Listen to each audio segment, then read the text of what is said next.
Hey! Welcome back to part 2 of the series, the Lineart. Once the layout and the content of the page have been decided, the actual drawing starts. Here's where I now go digital and draw on my iPad in Procreate. Working digitally comes with many benefits, especially being able to change the sizes and positions of everything is a huge plus. I can still rearrange everything should I wish to do so, and try out what works and what doesn't.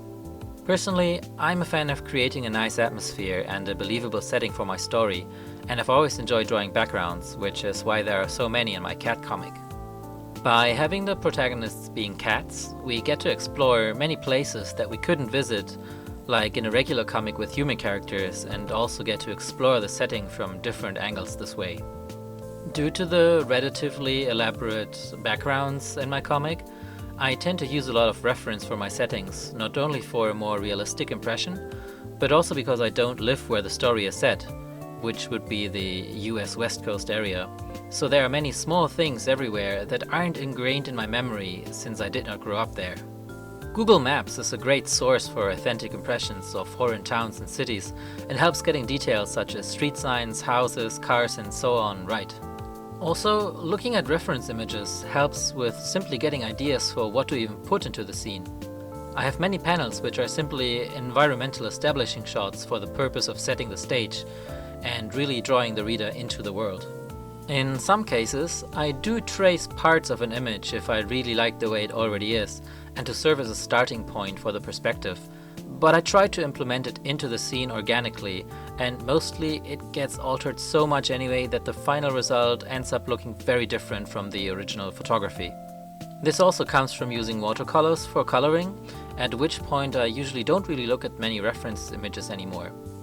Furthermore, the point of a comic isn't to be framed in a museum in order to show off my fantastic art skills, but to create a visual story in the best and most effective way.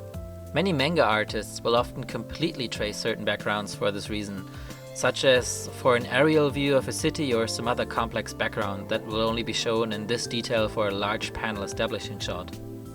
In my case, I even used some 3D modeling here and there, which also isn't really a secret method among comic and manga artists anymore.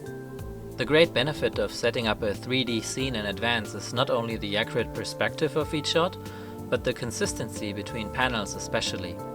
I can also try out many different points of view first in the 3D program, which adds to the creative freedom. I also don't have to worry about forgetting some detail in the background or messing up the sizes in every panel. However, I do not rely on models with a super high level of detail. A model of a vehicle or machinery, for example, does not need to have every little bump or button. Like I said, it's mostly about the correct perspective for somewhat complex geometric shapes, and for basic consistency between the panels. Having a 3D scene at hand is nice, but of course it also takes time to model it, so I use this technique scarcely and only when I really have to. Well, not much else to say about this part, as it's basically just a cleaner drawing of the underlying sketch. Once the outlines are completed, I print them out and switch back to analog tools again.